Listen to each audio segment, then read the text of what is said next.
անխոչնդոտ ճանապարհ եք ամրագրել Ադրբեջանի համար, որը երեք էլ Ադրբեջանում քննարկվում էր, որ կարող են անվանակոչել Իլհամ Ալիևի անունով։ Ես տեսնում եմ, որ դուք պարտավորություն եք ստանձնել միջազգային ատյաններից հայցերը հետ քաշելու։ Ես տեսնում եմ, որ դուք պարտավորություն եք ստանձնել զինված ուժերի երրորդ կողմի չտեղակայում Հայաստան-Ադրբեջան սահմանի երկայնքով։ Ես տեսնում եմ Բաքվում դեռևս ընթացող դատավարություններ, գերիների առկայություն։ Ես տեսնում եմ, որ մեր տարածքները դեօկուպացված չեն։ Դա էլ հերիք չի, մշտապես հայտարարում եք, որ կան տարածքներ, որոնք դեռ Ադրբեջանին են պատկանում եւ պետքա հանձնվեն։ Տիկին Գրիգորյան, ես տեսնում եմ, որ դուք հարց չեք տալի, խնդրում եմ հարցը տվեք, էլի։ Տեսեք, անընդհատ երկար խոսվում է, կարծում եմ մենք էլ պետք է ունենանք այդ։ Դե բոլորը տունեք, վերջի ելույթն է, խնդրում եմ ելույթ մի ունեցեք, հարցը ձևակերպեք։ Օգոստոսի 8-ից հետո Ալիևը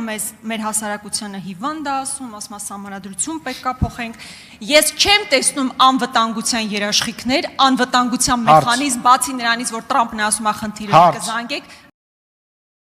դա ընդհանրապես բան չի, մոտեցում չի։ Եվ չեմ տեսնում ապաշրջափակում, բացի նրանից, որ մեղրիով պետքա ճանապարհ տրամադրվի։ Սա ուղղակի նախընտրական քարոզարշավ է, ուրիշ որևէ բան սա չի նշանակում։ Եթե օրինակ սրան արձագանքեք, ես հետո հարցադրումներ կհնչեցնեմ։ Եթե չեք արձագանքում, ես հարցերս հիմա կհնչեցնեմ։ Հիմա հարցը ուրեմն հնչեցնեմ։ Չէ, չկա, անջատեք բարձրախոս։ Շնորհակալություն։ Խնդրեմ, պարոն վարչապետ, համեցեք։ Որովհետև բայց ինչ ձև է, բայց ձեր արածը ինչ ձև է ուզում հասկանամ։ Շնորհակալ եմ։ Ասենք բոլորն են ժամերով խոսում։ Նույնիսկ հարց չտվեցիք։ Շնորհակալ եմ բոլորիցդ։ Շնորհակալ եմ բոլորիցդ։ Ես մի անգամ եմ հայտարարել, ավետել խաղաղության մասին։ Դա օգոստոսի 18-ի իմ ուղերձն է եղել, եւ ես դա հատուկ արել եմ ուղերձի ձևաչափով։ Դրանից հետո ես պատասխանում եմ լրագրողների հարցերին, պատգամավորների հարցերին եւ այդ ուղերձում ասել եմ, որ ինչքան հարց լինի, ես պատասխանելու եմ, որովհետեւ չկա այդպիսի հարց, որի պատասխանը չկա եւ այսօր բազմաթիվ հարցերի պատասխան հնչեց։ Գերեվարվածների մասով, մյուս խնդիրների մասով, այո, այդ խնդիրները կան եւ ես ասել եմ եւ ելի եմ ասում, որ ամենօրյա աշխատանք է արվում այդ ուղղությամբ, ամենօրյա։ Եվ ելի եմ ասում, եկեք մի հատ հետ գնանք, հիմա ասում եք օգոստոսի 8-ը մեկը ես ունեմ հասկանում, մեկ էլ ասում եք օգոստոսի 8-ը նախընտրական քարոզարշավ է։ Այսինքն լավ բան է դա։ Լավ բան է դա, փաստորեն։ Հասկանում եք, խելամիտ քաղաքական ուժը մի հատ էլ ասում են կապիտուլյացիա։ Խելամիտ քաղաքական ուժը գալիս ասում է ժողովուրդ, ես կապիտուլյացիա եմ արել։ Նախընտրական լավ բան է, այսինքն դա։ Ինչ նախընտրական քարոզարշավ։ Հիմա դուք դա լավ բան եք համարում, թե չէ։ Եթե լավ բան չի, մենք նախընտրական քարոզարշավ ենք անում դրանով, ուրախացեք։ Որովհետև վատ բանով նախընտրական քարոզարշավ ենք անելու, սրանից բխող հետևանքներով։ Ինչ եք տխուր։ Եթե լավ բան է, մենք քարոզարշավ չենք անում, մենք այդ լավ բանն ենք անում։ Եվ այդ լավ բան, եւ ես ասում եմ, էլի բոլոր տեղերում հիմա, հա, եւ իմիջայլոց։ Ուզում եմ ասեմ նաեւ, տեսեք, եկեք էլի հետ գնանք, հարգելի գործընկերներ։ Եկեք հետ գնանք 2024 թվականի մարտ-ապրիլ։ Սահմանազատման շրջանակում տեղի ունեցող բանը։ Ես հիմա Հայաստանի Հանրապետության բոլոր քաղաքացիներին հրավիրում եմ, թող գնանք իրանց նայեն։ Թող գնանք իրանց գյուղը նայեն։ Թող գնան սահմանազատումը նայեն։ Այդ որ ողբ էին ողբում։ Ոսկեպարի եկեղեցին ինչ եղավ։ Ինչ։ Ո՞վ։ Դուք, այո, իհարկե։ Թող գնանք իրանց, այսօր իրանցը ընդհանրապես բան կա, ինձ համար, օրինակ կա օրինակելի կամ խորհրդային միության ժամանակներում ասում են, չէ, ցուցադրական գյուղ, բնակավայր։ Այսօր Տավուշի մարզի Կիրանց գյուղը ցուցադրական բնակավայր է։ Ցուցադրական։ Ասում են մարդիկ գնում են, քանի տուն է կառուցվում այսօր Կիրանցում։ Կիրանցը իր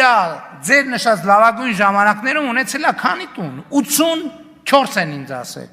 84 տունա ունեցել իր լավագույն ժամանակներում Կիրանցը, այսօր 50 տունա կառուցվում Կիրանցում։ Բա այդ ողբի հեղինակները իրենց ողբի պատասխանը տալու են։ Արձագանք։ Մի րոպե, մեզ եք ողբի մեջ մեղադրում։ Վերջերս անկախության հռչակագրի արդիվ մի հատ հոդված է գրում, ստատուսա հոդվածը, չգիտեմ, ուղերձը։ Ասում եք զիջումներ չանելու հետևանքով ընդհանուր միտքը սա է, կարող եմ մեջ բերել նույնիսկ պատերազմը, այսինքն դուք գիտակցված մարդ տարել եք մեր պետությունը պատերազմի, ողբ եք կապել ամբողջ հայ ազգի վրա, ու դուք մեզ ինչ որ ողբի մեջ եք մեղադրում, սա բացառապես քաղաքական նախընտրական քարոզարշավ է, եթե ես գամ հիմա արդեն նրան ինչի մասին խոսում են, որովհետև դուք ստացել եք Տրամպի հետ նկար, մեկ էլ մի հատ թուղթ, որի վրա գրած է խաղաղության պայմանագիր, բայց չեք ստացել իրողություններ, որոնք կարող էին նշանակել խաղաղություն, գերիների վերադարձով, տարածքների դեօկուպացիայով։ Դա էլ երիկ չի, ասում են վերջնական ստորագրման համար, պետք է մի հատ էլ ձեր սահմանադրությունը փոխեք։ Մեր հասարակությանը հիվանդ են ասում, նվաստացնում են։ Լավ, ինչ եք ստացել։ Մեր սահմանները բացվել են, չեն բացվել։ Որ ճանապարհն է ապա շրջափակվել, բացի նրանից, որ մեղրիով հիմա ճանապարհ եք տալիս, ես Գորիս Կապան ճանապարհով անխոչնդոտ կարող եմ գնալ, երազխով ճանապարհը մեզ համար անխոչնդոտ լինելու է, թե չի լինելու։ Այդ որ ասում եք տեխնոլոգիական առաջընթացը թույլ կտա այսպես թե այնպես։ Վերջին անգամ մեղրի անցակետով երբ եք անցել։ Բեռնատար մեքենաների վարորդները 5 օր շարունակ մեքենայի մեջ մնում են, մինչև կարողանում են անցնել։ Դուք խաղաղություն չեք բերել։ Դուք չեք կարող խաղաղություն բերել այն պայմաններում, երբ որ պատերազմ եք բերել, ողբ եք բերել։ Հիմա սովորական նախընտրական քարոզչություն եք իրականացնում։ Ես բերել եմ իրական անկախություն, ես բերել եմ իրական պետականություն, ես այն ապագան,